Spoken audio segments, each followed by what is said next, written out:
Physical फेनोमेनाहरूलाई differential इक्वेसनको हेल्पले हामीले express गरेर हुन्छौँ म्याथमेटिकली। त्यसलाई सल्भ गर्ने डिफ्रेन्ट तरिकाहरू छन्।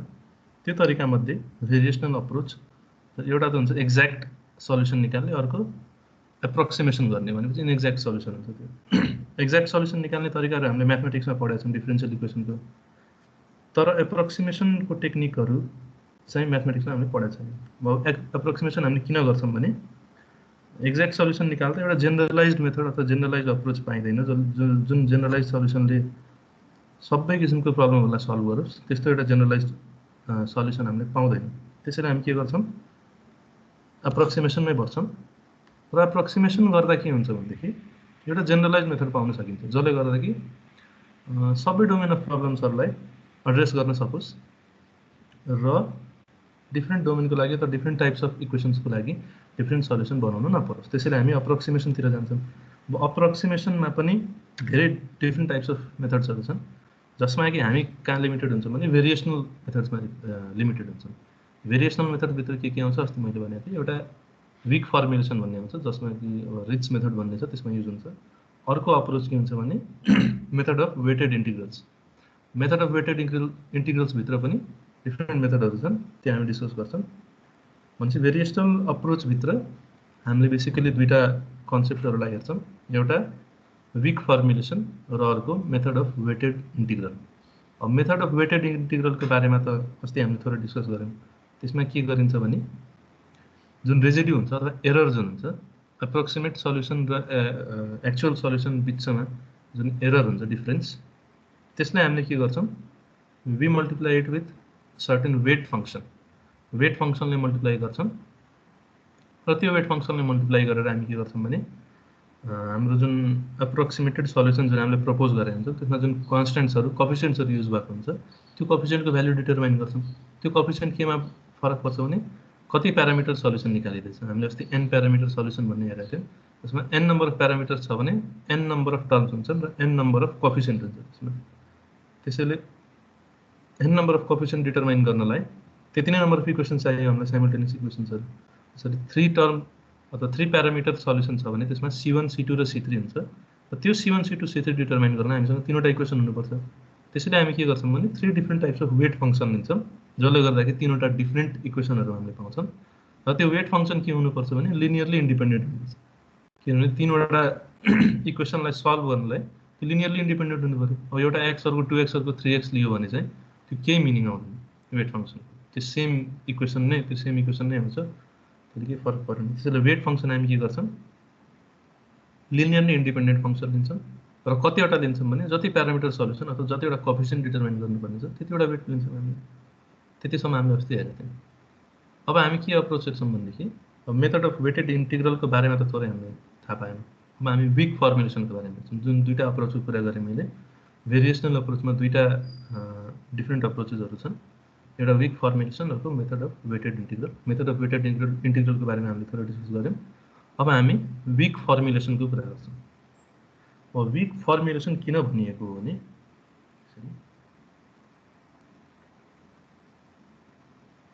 विक फर्मुलेसन किन भनिएको भने हामीले जुन अस्ति इक्वेसनहरू हेरेका छौँ, एकचोटि मैले सेयर गर्छु, व्हाइट बोर्ड नै खोलिरहेको छैन मेरो, ठिकै छ, म थोरै भन्छु।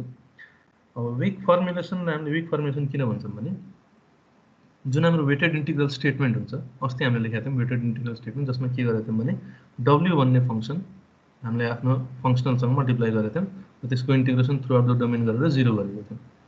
त्यसमा के थियो भनेदेखि W भनेको त्यसको कुनै इन्टिग्रल फर्ममा त थिएन, W भनेको आइसोलेटेड एउटा भेरिएबल फर्ममा थियो। र जुन हाम्रो इन्डिपेन्डेन्ट जुन हाम्रो भेरिएबल छ, प्राइमेरी भेरिएबल U जुन थियो अस्तिको इक्वेसनमा, U जेनरली नै हामीले U लेखिरहेको हुन्छौँ आफ्नो प्राइमेरी भेरिएबल। त्यो U के थियो भने डिफरेन्सियल फर्ममा थियो र सेकेन्ड अर्डर डिफरेन्सियल थियो। तपाईँले सम्झिनु भएको छ भने त्यो अहिले मेरो व्हाइट बोर्ड नै खोलिरहेको छ, नभए मैले तुन्थेँ, एकछिन यो खुल्छ नि देखाउँछु। त्यस पछाडिको थ्योरी बुझौँ न। अस्ति हामीले हेर्दा के थियो भने वेट फङ्सन भनेको एउटा भेरिएबल फर्ममा मात्र थियो, सिम्पली एउटा फङ्सन। र जुन हाम्रो प्राइमेरी भेरिएबल छ U, अथवा जसलाई कि हामीले डिफ्लेक्सन भनेको थियौँ अथवा डिस्प्लेसमेन्ट अथवा डिफर्मेसन जेसुकै भन्दा पनि हुन्छ स्ट्याटिक स्ट्रक्चरल प्रब्लममा, त्यो के थियो भने सेकेन्ड अर्डर डिफरेन्सियल फर्ममा थियो। भनेपछि विक फर्मुलेसन भनेको के हुन्छ भने हामी के गर्छौं त एउटा अर्डर अफ डिफरेन्शियल ट्रान्सफर गर्छौं भनेपछि u को सेकेन्ड अर्डर डिफरेन्शियल छ भने त्यसलाई हामीले त्यहाँबाट हामीले एउटा डिफरेन्शियल वेट फंक्सनमा ट्रान्सफर गर्छौं जसले गर्दा के हुन्छ भने हाम्रो इन्टिग्रल विक फर्म हुन्छ त्यसको भनेपछि u एप्रोक्सिमेसन गर्दा हामीले सल्युसन एप्रोक्सिमेसन गर्दा यदि सेकेन्ड अर्डर डिफरेन्शियल छ भने हामीले त्यसको जुन फंक्सन जुन अज्युम गर्छौं त्यो सल्युसन त्यो के हुनुपर्छ भने it must be continuous in second order भनेपछि यदि 2x + 3 मैले दिइरा छु भने त्यसको दुईटा डिफरेन्शियल त हुँदैन नि सेकेन्ड अर्डर डिफरेन्शियल हुँदैन त्यसको फर्स्ट अर्डर डिफरेन्शियल 2 आउँछ होला सेकेन्ड गर्दा 0 आउँछ भनेपछि सेकेन्ड अर्डर डिफरेन्शियल यदि हाम्रो टर्म युज भएको छ भने हामीले सल्युसन एप्रोक्सिमेट गर्दा के गर्नुपर्छ भने it must be differentiable and continuous in second order भनेपछि त्यो एटलिस्ट पनि x² को टर्म आएको हुनुपर्छ अथवा x² को त्यो भन्दा माथिको टर्म आएको हुनुपर्छ सल्युसनमा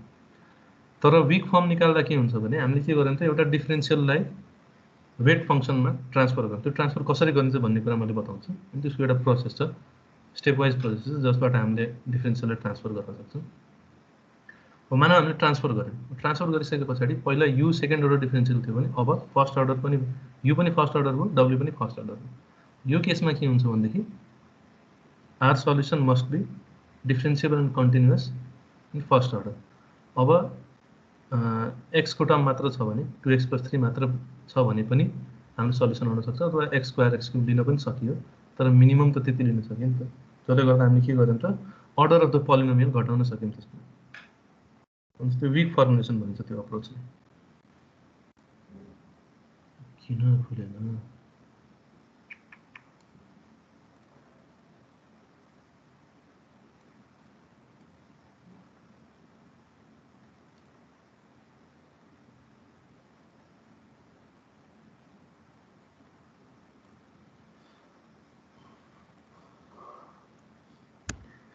विक फर्मुलेसन डेभलप गर्ने तरिका हुन्छ त्यसको तीनवटा डिफरेन्ट स्टेपहरु छन् त्यो स्टेपहरु अहिले हामी हेर्छौं त्यो स्टेपहरु अप्लाई गरेपछि के हुन्छ भने हामीले कुनै पनि डिफरेन्शियल इक्वेसनको एउटा विक फर्म पाउँछौं र त्यो विक फर्म पाइसकेपछि त्यसमा सर्टेन अजम्पसनहरु छन् त्यो युज गरेर हामी रिच मेथडबाट सल्युसन निकाल्छौं त्यो रिच मेथड हामी पछि हेरौँला पहिला विक फर्मुलेसन भनेको के हो र त्यो कसरी निकाल्ने भन्ने कुरा आज हेर्छौं हामी त्यसपछि अगाडि अब रिच मेथड पनि हेरौँला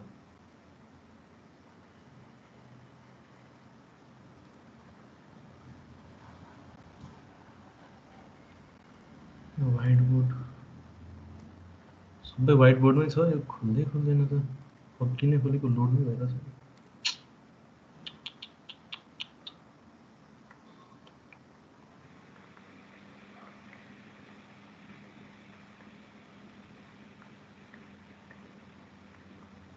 यहीँको व्हाइट बोर्डमा गर्नु पर्ला के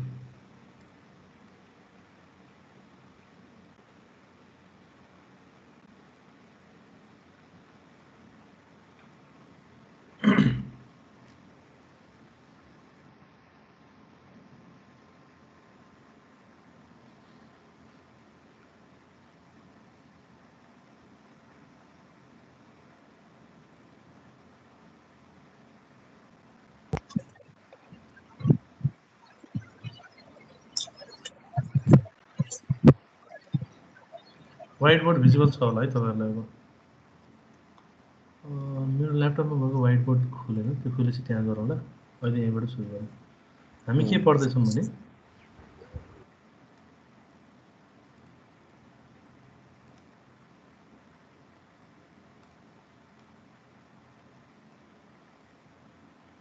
धेरै नै मोटो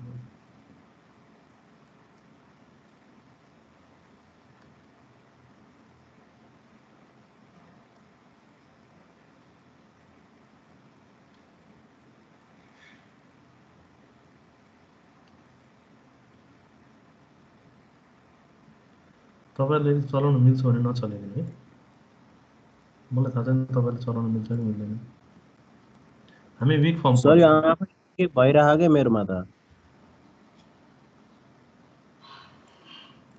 देखिराख्नु भएको छ कि नै देखिराख्नु भएको छ होला तपाईले एकछिन मेरोमा व्हाइट बोर्ड लोड भयो भने चाहिँ हामी उतै जान्छौं मेरोमा लोड नै भइराछ नि खोइ के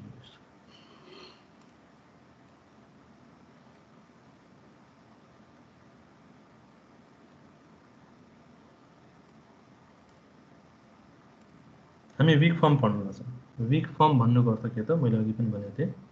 विक फर्ममा हामी के गर्छौँ भने यो वेटेड इन्टिग्रल स्टेटमेन्ट, हामीले अस्ति पढेको वेटेड इन्टिग्रल स्टेटमेन्टमा के गरिन्छ भने the differentiation is transferred from the dependent variable which is u. Weighted integral statement अस्तिको वेटेड इन्टिग्रल एउटा लेख्छु मैले एक्जाम्पलमा। एक second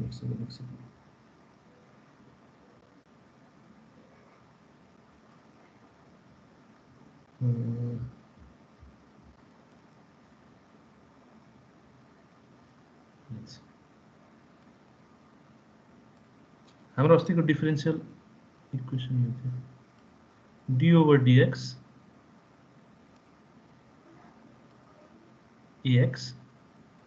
ax is a known function, du by dx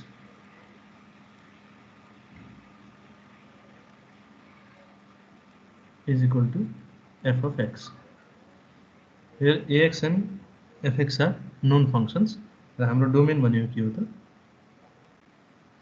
x varies from 0 to l, यो भनेको डोमेन भयो हाम्रो, वन dimensional domain. र this differential equation is subjected to some boundary conditions. Boundary conditions को बारेमा पनि अस्ति हामीले डिस्कस गरेका थियौँ, homogeneous and non homogeneous boundary condition.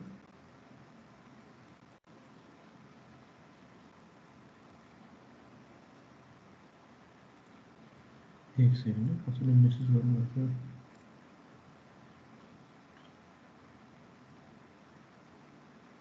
Class join भएन मेरो।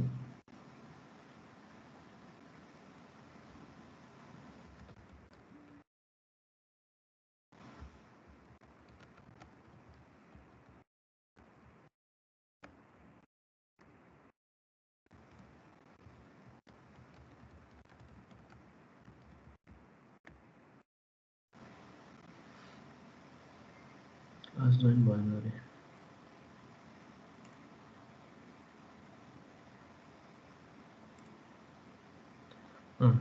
u at 0, u 0 मा स्पेसिफाइड छ, विच इज u नट, यो भ्यालु के हुन्छ र a du by dx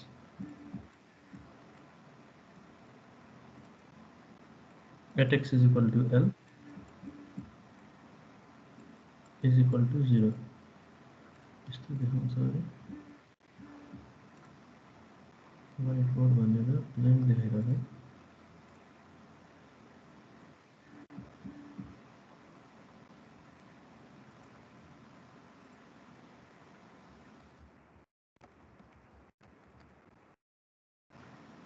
सबैजनाले व्हाइट बोर्ड देखाएको छ, एकजनाको व्हाइट बोर्ड देखाएन भन्दै हुनुहुन्छ। कसैलाई अरू पनि यस्तो प्रब्लम भएको छ नदेखाउने व्हाइट बोर्ड? हैन सर, इनलार्ज भएर अथवा शिफ्ट भएर हामीले शिफ्ट गरेर हेर्न मिल्छ, त्यही भएर नदेखेको होला। यदि स्क्रिन साइज घटाउन भन्नु न, अथवा औँलाले गर्नु देखिन्छ। हैन, ब्ल्याक देखाइरहेछ कि स्क्रिन पुरै। खै त्यो त थाहा भएन। त्यही त नि, त्यो त मलाई पनि थाहा भइरहेछ नि, ब्ल्याक किन देखाएको भनेर मेसेज गर्नुभएको थियो, ब्ल्याक देखाइरहेछ भनेर।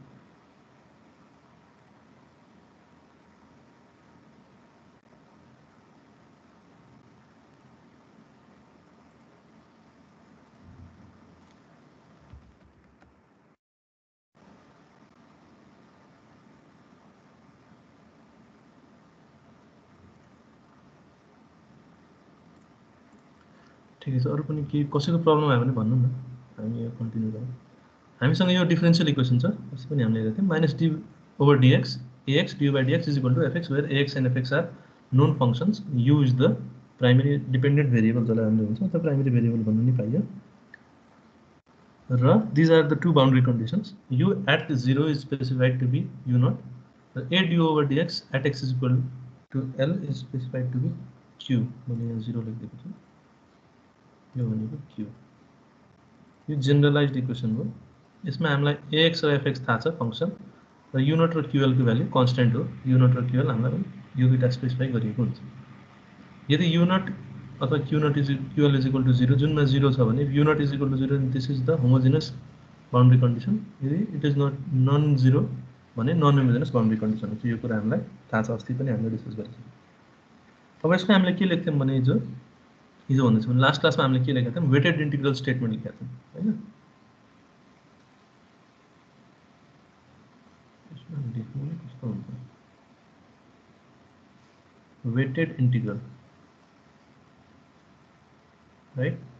वेटेड इन्टिग्रल स्टेटमेन्टमा के लेखेका थियौँ भने इज इक्वल टु 0 बनाउने हाम्रो के त थियो अरे, जुन हाम्रो डिफरेन्शियल इक्वेसन दिएको छ, द गिभन डिफरेन्शियल इक्वेसनलाई इज इक्वल टु 0 को टर्म्समा लेख्ने र लेफ्ट साइडमा भएको जुन टर्म हुन्छ त्यो के हुन्छ भने रेजिड्यू हुन्छ। त्यसलाई हामीले रेजिड्यू भन्छौँ, अथवा त्यो इन्टिग्रललाई हामीले वेटसँग मल्टिप्लाई गर्छौँ, वेटेड रेजिड्युअल भन्ने भनेपछि इज इक्वल टु 0 गऱ्यो भने के हुन्छ त, यहाँ minus fx is equal to 0 लेख्न पाइन्छ। अब यसमा हामीले के गर्छौँ, डब्लुले मल्टिप्लाई गर्छौँ भनेपछि वेटेड इन्टिग्रल स्टेटमेन्ट कसरी लेख्न पाइयो त, we integrate the entire weighted integral throughout the domain which is 0 to L र we multiply weight function to the residue. Residue भनेको के हुने भयो त, इज इक्वल टु 0 को फर्ममा minus fx, this minus fx is equal to 0 को form लेख्नु पर्यो। भनेपछि त्यो कसरी लेखिन्छ त, D over D X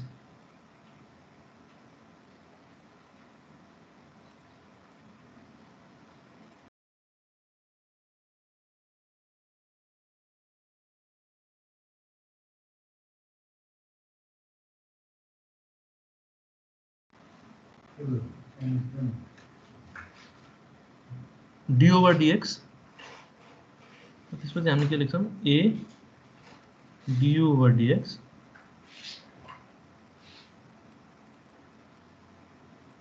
minus F, हामीले एफको टर्मलाई left side of the equation ल्याउँछौँ र इज इक्वल टु 0 मा लेख्छौँ, जसले कि त्यसलाई रेजिड्यू बनाउँछ। भनेपछि हामीले यहाँ के गर्यौँ त, we multiplied weight function to the residue and integrated it throughout the domain and equated it to 0 right. यो भनेको वेटेड रेजिडुअल स्टेटमेन्ट हो। वेटेड रेजिडुअल स्टेटमेन्टमा अब हामीले के गर्छौँ भने यहाँ हामीले के गर्न सक्छौँ त, यु भनेको हाम्रो प्राइमेरी भेरिएबल अथवा डिपेन्डेन्ट भेरिएबल जसलाई हामीले भन्छौँ, u is our dependent variable. यो भेरिएबल सेकेन्ड अर्डर टर्ममा छ भनेपछि डियु बाई डिएक्सको पनि इन्टिग्रेसनमा छ डियु बाई डिएक्स भनेपछि यो सेकेन्ड अर्डर टर्म हो। अब विक फर्ममा के गरिन्छ भने with transfer to weight function भनेपछि विक फर्ममा के हुने भयो त, एउटा डिडब्ल्यु बाई डिएक्स आउने भयो र डियु बाई डिएक्समा हुने भयो भनेपछि यो फर्स्ट अर्डर इन्टिग्रल हुने भयो, यो पनि फर्स्ट अर्डर इन्टिग्रल हुन्छ। सिमिलरली अरू पनि हायर अर्डर इन्टिग्रलको टर्महरू पनि आउँछन्, जसरी बिमको डिफ्लेक्सनहरूमा फोर्थ अर्डरको इन्टिग्रलहरू पनि आउँछ। त्यसमा हामी के गर्छौँ, दुईवटा अर्डर डब्लुमा सिफ्ट गर्छौँ। त्यो अहिले मैले जुन तरिका बताउँछु त्यहाँबाट गर्न मिल्छ। जो हाम्रो बेसिक अप्रोच के हो भनेदेखि विक फर्ममा हामीले के गर्दैछौँ, what are we doing is the differential is transferred from the dependent variable to the weight function. Dependent variable बाट weight function मा ट्रान्सफर हुन्छ। र अर्को एउटा कुरा के हुन्छ भनेदेखि नेचुरल बाउन्ड्री कन्डिसन पनि केही एक्सप्रेसनमा लेखिन्छ। त्यो कसरी हुन्छ मैले अगाडि भन्छु है। अहिले अस्ति मैले नेचुरल बाउन्ड्री कन्डिसन र इसेन्शियल बाउन्ड्री कन्डिसनको पनि कुरा गरेको थिएँ, त्यो पनि अहिले तपाईहरुले बुझ्नुहुन्छ। यसमा के हुन्छ भनेदेखि विक फर्ममा यो वेटेड इन्टिग्रल स्टेटमेन्टबाट मैले यसको विक फर्म लेखेँ भने एउटा कुरा के हुन्छ भनेदेखि the differential is transferred to weight function र जुन नेचुरल बाउन्ड्री कन्डिसन हाम्रो दिएको छ, गिभन नेचुरल बाउन्ड्री कन्डिसन, त्यो के हुन्छ भने एक्सप्रेसनमै विक फर्मको एक्सप्रेसनमै त्यो देखाउन मिल्छ। भनेपछि त्यो पछि अप्लाई गर्नु पर्दैन, पछि हामीले इसेन्शियल बाउन्ड्री कन्डिसन मात्र अप्लाई गर्नुपर्छ, नेचुरल अप्लाई गर्नु पर्दैन। त्यो अहिले बुझ्नु हुँदैन भने यो इक्जाम्पल एउटा गऱ्यौँ भने त्यहाँबाट बुझ्नुहुन्छ कसरी त्यो एक्सप्रेसन विक फर्मको एक्सप्रेसनमै हामीले कसरी बाउन्ड्री कन्डिसनलाई पनि देखाउन सक्छौँ भन्ने कुरा आउँछ।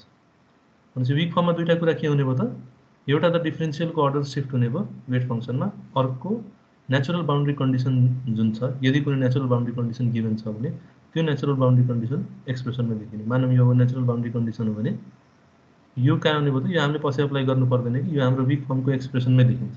त्यो कसरी देखिन्छ त्यो अहिले हामीले बुझ्छौँ।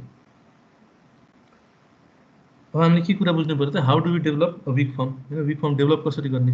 विक फर्म डेभलप गर्नलाई हामीसँग तीनवटा स्टेपको अप्रोच छ, होइन तीनवटा स्टेपमा हामीले विक फर्म डेभलप गर्न सक्छौँ। पहिलो त हामीलाई यहाँ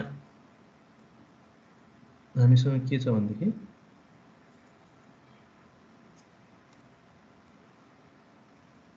हामीसँग हाम्रो डिफरेन्शियल इक्वेसन छ।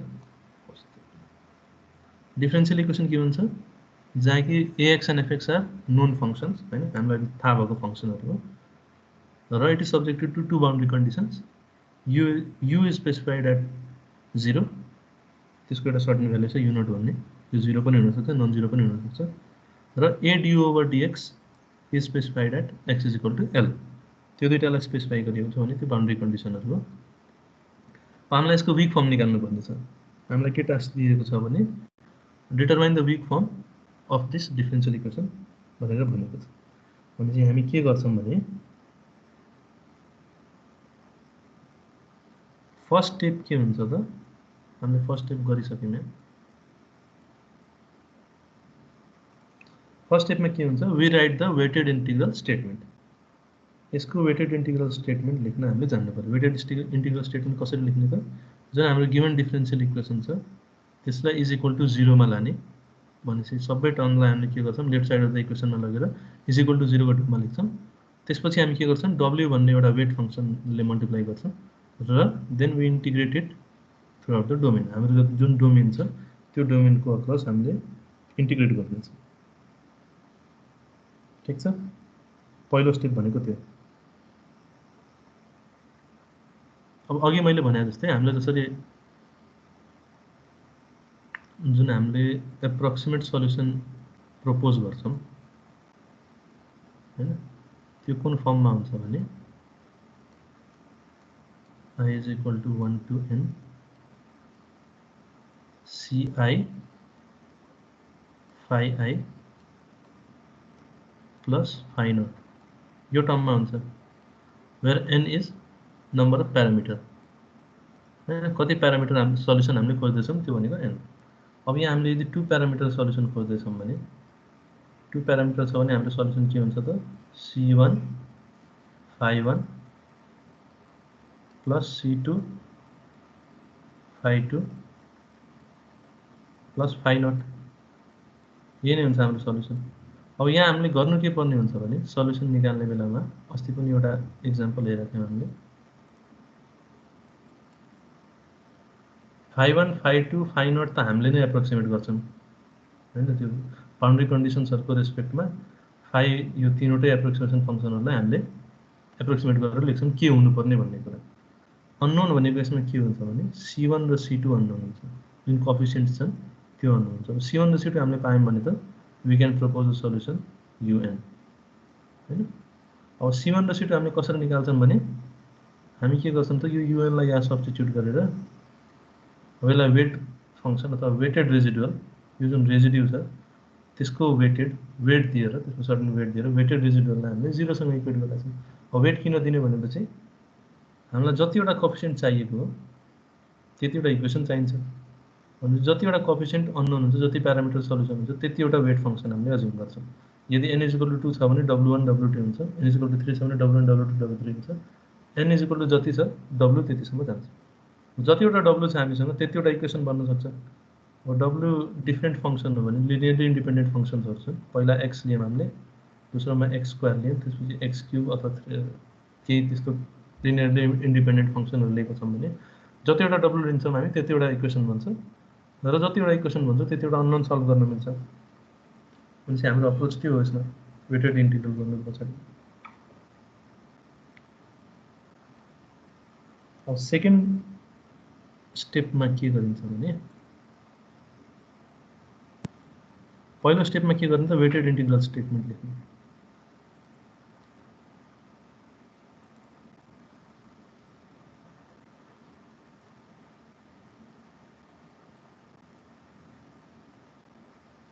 सेकेन्ड स्टेपमा हामी के गर्छौँ, इन्टिग्रेसन बाई पार्ट्स गर्छौँ। भनेपछि यो इन्टिग्रलको इन्टिग्रेसन बाई पार्ट्स गर्न मिल्छ। पहिला यो इन्टिग्रल लेखौँ न फेरि।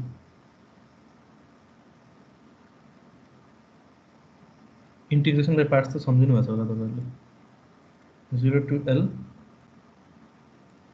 W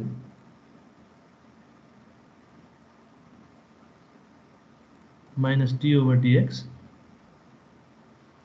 a du by dx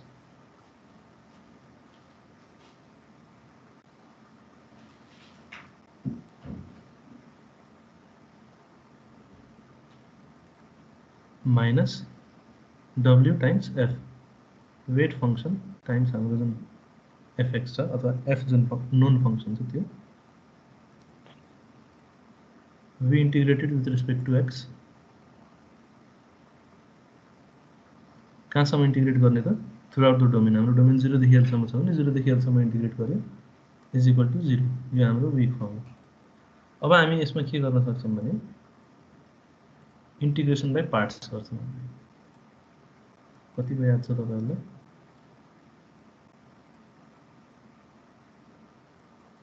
integration by parts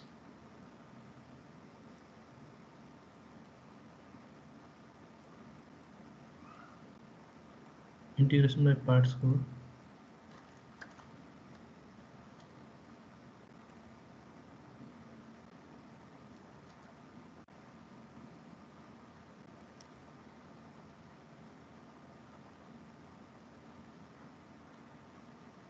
यहाँ फर्मुला लेखिदिन्छु भने इंटीग्रेशन बाय पार्ट्स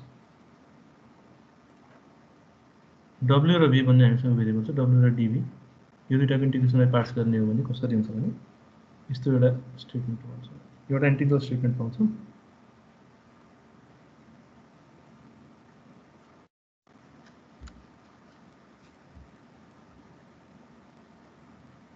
एकछिन 1 मिनेट आए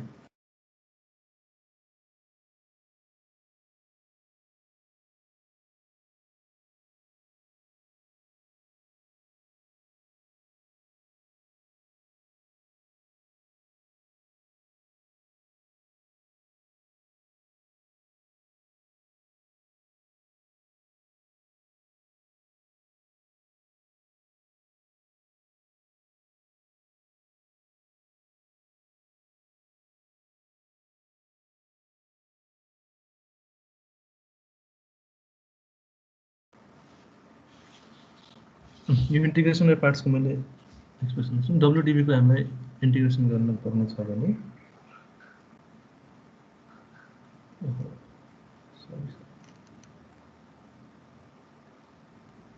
VDW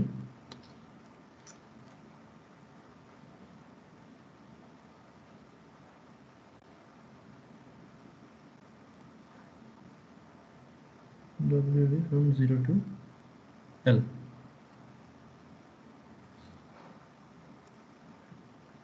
from 0 to L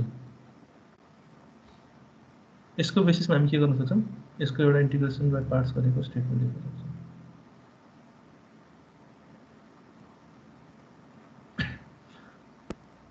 भनेपछि जुन अगाडिको टर्म छ यसलाई के लेख्न सक्छौं WDV हैन WDV को इंटीग्रेशन छ भनेपछि v भनेको के हो त ADU/dx भयो हाम्रो केसमा चाहिँ भनेपछि WDV को इंटीग्रल 0 to L सम्म छ भने यसको इंटीग्रेशन बाइ पार्ट्स लेख्नु पर्यो भने हामी कसरी लेख्छौं त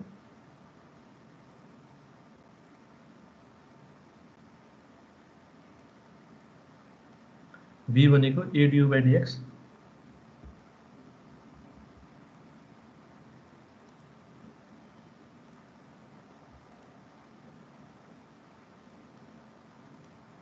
र dw भनेको त यो w को डेरिभेटिभ भनेको w हाम्रो के छ w नै हो त्यसैले dw/dx लेख्न पाइन्छ ठीक यसलाई इन्टिग्रेट कहाँसम्म गरिन्छ त 0 देखि L सम्म ठीक छ त्यसपछि हामी के टर्म लेख्छौं यो टर्म लेख्छौं भनेपछि नेगेटिभ यहाँ अगाडि नेगेटिभ हुनु पर्ने यहाँ नेगेटिभ छ हाम्रो टर्ममा यहाँ हाम्रो डिफरेन्शियलमा यहाँ नेगेटिभ छ त्यसैले यो पोजिटिभ हुन्छ र यो भित्रको टर्म चाहिँ यो पोजिटिभ छ भने नेगेटिभ हुन्छ किनभने हाम्रो डिफरेन्शियलमै अगाडि नेगेटिभ भन्ने टर्म छ यहाँ w र v w भनेको हाम्रो के छ पनि w नै छ v भनेको ADU/dx यसमा कति लिमिट छ त L देखि 0 सम्म अथवा 0 देखि L सम्म भन्ने मिल्यो र त्यसपछि अर्को कुन टर्म छ यो WF भन्ने टर्म त छँदैछ हैन भनेपछि WF भन्ने टर्म नेगेटिभ 0 देखि L सम्म WF dx is equal to 0 अब यसलाई सिम्प्लिफाई गरेर हामीले के लेख्न सक्छौँ भने यहाँ dx आछ हैन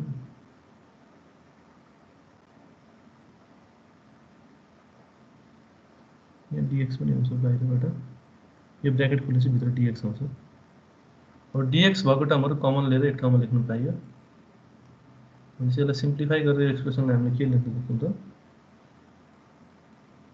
0 to L a dw over dx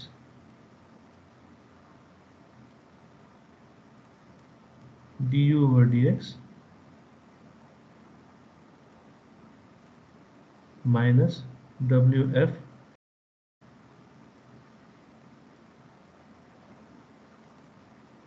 integrated with respect to x minus WA du over dx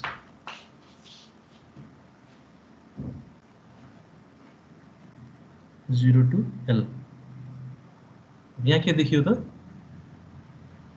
हाम्रो ओरिजिनल एक्सप्रेसनमा यो वेटेड इंटीग्रल एक्सप्रेसनमा u के चाहिँ सेकेन्ड अर्डर डिफरेंशियल हैन भनेपछि when we approximate a solution for u हाम्रो जुन अप्रोक्सिमेसन फंक्सन हुन्छ it must be differentiable and continuous for second order. Second अर्डरमा पनि डिफरेन्शियल हुनु पर्यो एटलिस्ट x स्क्वायर को टर्म आउनु पर्यो त्यसमा तर अब के हो त यहाँ वेट वीक फर्म निकाल्ने बेलामा अहिले वीक फर्म आइसकेको छैन तै पनि हामी प्रोसेसमै छौं यहाँ के देखियो त यस्तो हो सार्नै मिल्दैन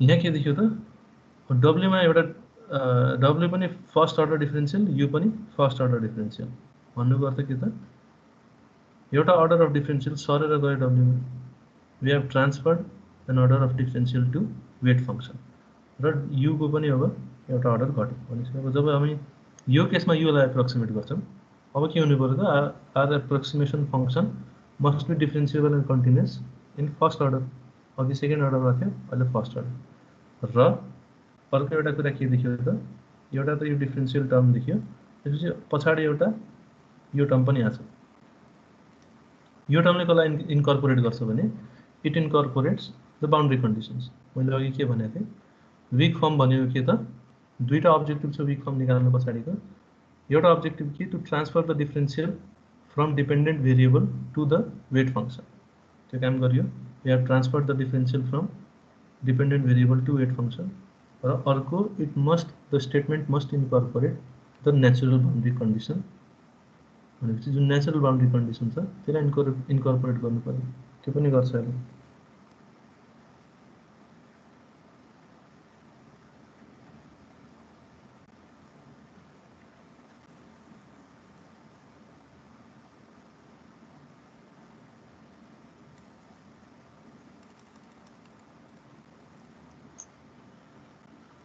whiteboard किन खुलेन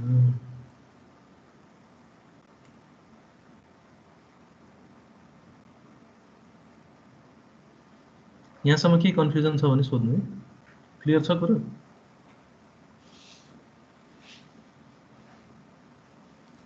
सर यो लास्ट स्टेप हेर्नेको हजुरले जुन के गर्नु भयो हेर्नेर मैले बुझेन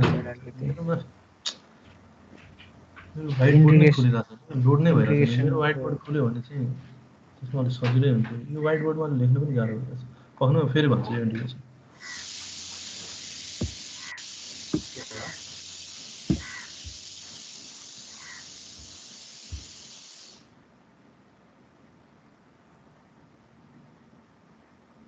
इंटीग्रेशन बाई पार्ट्स गरेको खासमा हामीले इंटीग्रेशन बाई पार्ट्स हामीले बेसिक क्याल्कुलसमा पनि गरिसकेका छौं प्लस 2 तिर इंटीग्रेशन बाई पार्ट्समा के गरिन्छ भने हामीसँग यहाँ फर्मुला छ इंटीग्रेशन बाई पार्ट्सको किन सर्छ के आफै सर्नु त नपर्ने हो मैले कहाँ लेख्छु कहाँ जान्छ इंटीग्रेशन बाई पार्ट्सको यो फर्मुला छ यो फर्मुलाको बेसिसमा हामी के लेख्न सक्छौं एउटा इंटीग्रेशन बाई पार्ट्सको स्टेटमेन्ट लेख्न सक्छौं अथवा इंटीग्रेशन बाई पार्ट्स गर्न सक्छौं यसको भनेपछि यहाँ WDB को इन्टिग्रेसनल पार्ट्स गऱ्यो भने हामी के पाउँछौँ भने इन्टिग्रल VDW प्लस WA को लिमिट 0 देखि L सम्म। अनि यो टर्म पाउनलाई हामीसँग यहाँ यससँग कम्पेयर गर्छौँ कि हामीले आफ्नो टर्ममा।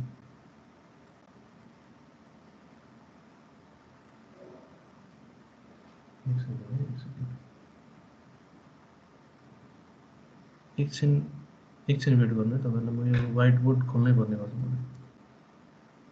एकछिन 2 मिनेट।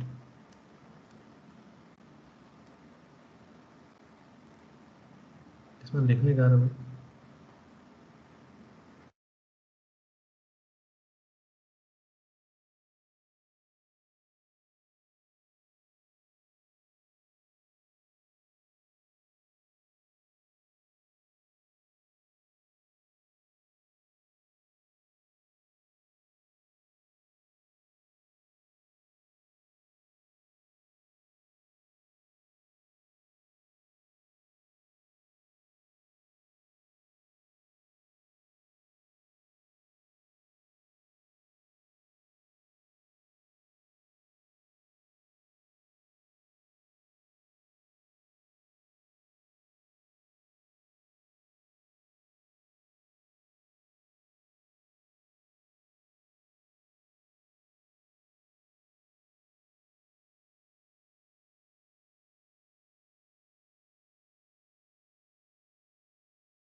यहाँ के हुँदैछ गाइजहरु? मेरो मात्रै गएको हो कि सबैकोमा गएको साउन्ड? यहाँ त केही हुँदै छैन त। तिम्रो मात्रै हो सरोज। सरोजको मात्रै गएको रहेछ। मलाई म्युट कसले गर्दैछ?